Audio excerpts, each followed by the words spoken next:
వాసుదేవ్ రెడ్డి గారు మనం క్లియర్గా కూలంకషంగా మాట్లాడుకోవాల్సిన అవసరం ఉంటుంది. ఈరోజు అంటే ఇంత ఇంత జరుగుతుంది, జాబ్ క్యాలెండర్ మేనిఫెస్టో పెట్టారని చెప్పేసి నిరుద్యోగులకు తెలుసు, రైట్? అవును. ఏ డేట్ ప్రకారం ఇస్తుందో తెలుసు, ఎక్కడైతే రైతులను మోసం చేసినట్టు నిరుద్యోగులను మోసం చేసిన మాట తెలుసు. అయినా కానీ ఎంపీ ఎలక్షన్లో ఈరోజు బీఆర్ఎస్ పార్టీ నమ్మలే ఇదే నిరుద్యోగులు. అయినా కానీ మొన్న బై ఎలక్షన్లు ఏది ఎమ్మెల్సీకి సంబంధించి నమ్మలే. ఏమంటే ఒక 6 నెలలు ఒక 6 నెలలో లేకపోతే ఒక సంవత్సరమో టైం ఇవ్వాలి ప్రభుత్వానికి అని చెప్పేసి నేను కొంతమంది సోషల్ మీడియాలో వింటున్నాను. అయితే ఇప్పుడు ఈ చేసేదంతా కూడా ఈ నిరుద్యోగులు చేసేదంతా కొంచెం ఆర్గానికంగా కనిపించట్లేదు. మరి ఎంతవరకు ఇది కరెక్ట్ అని చెప్పేసి చాలామంది అడుగుతూ ఉన్నారు. ప్రభుత్వానికి కొంచెం టైం ఇస్తే వాళ్ళు చేస్తారు కదా అని చెప్పేసి ఈరోజు సోషల్ మీడియాలో కొంతమంది. ఇప్పుడు దీన్ని ఎట్లా చూడొచ్చు? పండారు గారు ప్రభుత్వానికి వాళ్ళే చెప్పిండ్రు కదా, అవును 100 రోజులలో ఈ 6 గ్యారెంటీలు అమలు చేస్తాం. 100 రోజులనే అన్నారు. 100 రోజులు అంటే ఎంత? 3 నెలలే కదా.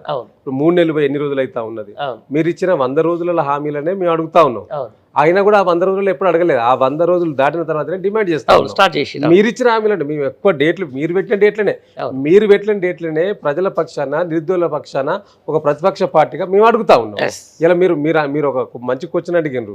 అరే మీరు ఇంత చేస్తా ఉన్నారు కదా, మరి ప్రజలు ఎందుకు మీకు వైపు మద్దతు పలకలేదు? అటు లోక్సభ ఎన్నికల్లో కావచ్చు, మొన్న గడిచిన గ్రాడ్యుయేట్ ఎన్నికల్లో కావచ్చు, డెఫినెట్లీ ఇలా అది కూడా చర్చ జరిగిందండి.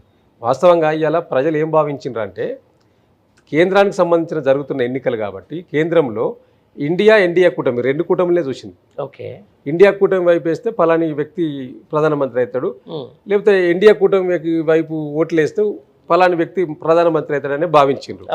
సో ఏ కూటమిలో లేకుండా ఇలా బీఆర్ఎస్ పార్టీగా ఉన్నది. ఒక బీఆర్ఎస్ పార్టీ కాదు, ఏపీలో జగన్మోహన్ రెడ్డి గారు ఉన్నారు, ఇక్కడ తెలంగాణలో బీఆర్ఎస్ పార్టీ ఉన్నది, ఆ తర్వాత బీహార్లో ఆర్జేడీ పార్టీ ఉన్నది. సో వీరు ఎక్కడ కూడా ఏ కూటమిలో లేకపోవడం వల్ల కొంత ఓట్ బ్యాంక్ అనేది చీలిపోయింది. వీళ్ళకి వేస్తే ఏమొస్తుంది? ఇది దేశానికి జరుగుతున్న ఎన్నికలు కదా.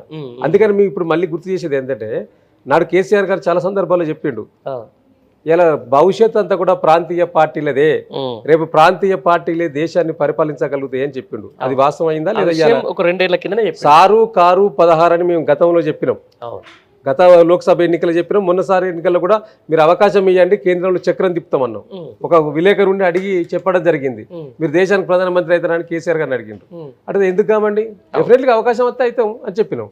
నిజంగా ఇవాళ ఒక 10 సీట్లు తెలంగాణ ప్రజలు కనుక బీఆర్ఎస్ పార్టీకి ఇచ్చి ఉంటే ఇలా కేంద్రంలో కీ రోల్గా ఉండేది బీఆర్ఎస్ పార్టీ. తెలంగాణ ప్రయోజనాలను, తెలంగాణ అస్తిత్వాన్ని కాపాడే ఒక శక్తి ఇలా కేసీఆర్ దగ్గర ఉండే అవకాశం ఉండేది. అదే 16 తోటి ఇలా చక్రం తిప్పుతున్నారు పక్క రాష్ట్రం సీఎం గారు. డెఫినెట్లీ ఇలా పక్క రాష్ట్రంలో 16 సీట్లు, ఆ బీహార్లో 12 సీట్లు వచ్చిన నితీష్ కుమార్ ఇలా సెంట్రల్లో కీ రోల్గా తయారైనరు. వీళ్ళు ఎట్లా చెప్తే అట్లా నరేంద్ర మోడీ గారు ఇదే పరిస్థితి వచ్చింది. అవును, అంటే ప్రాంతీయ పార్టీలు దావా నడుస్తా ఉన్నది కదా. మరి కేసీఆర్ గారు కూడా ఏం చెప్పిండ్రు, రేపు భవిష్యత్ అంతా ప్రాంతీయ పార్టీలు అంటే అందరు నవ్విర్రు.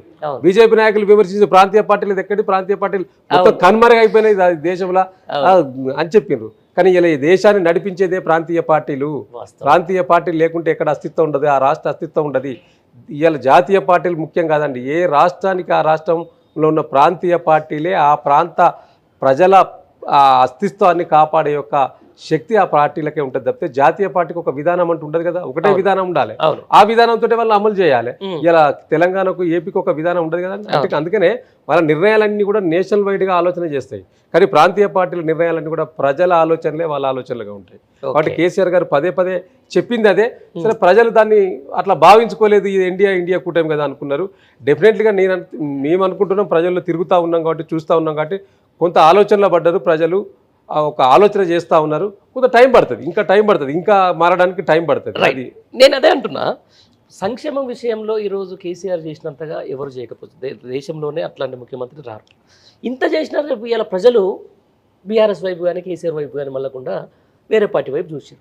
కేసీఆర్ కంటే ఎక్కువ సంక్షేమం చేసినా రేపు గెలుస్తామనే గ్యారంటీ లేనప్పుడు ఇప్పుడున్న ముఖ్యమంత్రి ప్రజలకు ఎందుకు చేయాలి?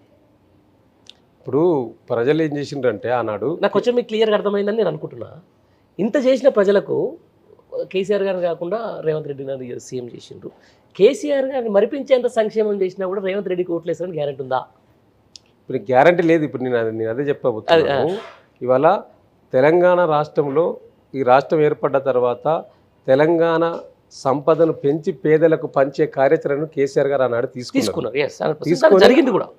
జరిగింది బ్రహ్మాండంగా.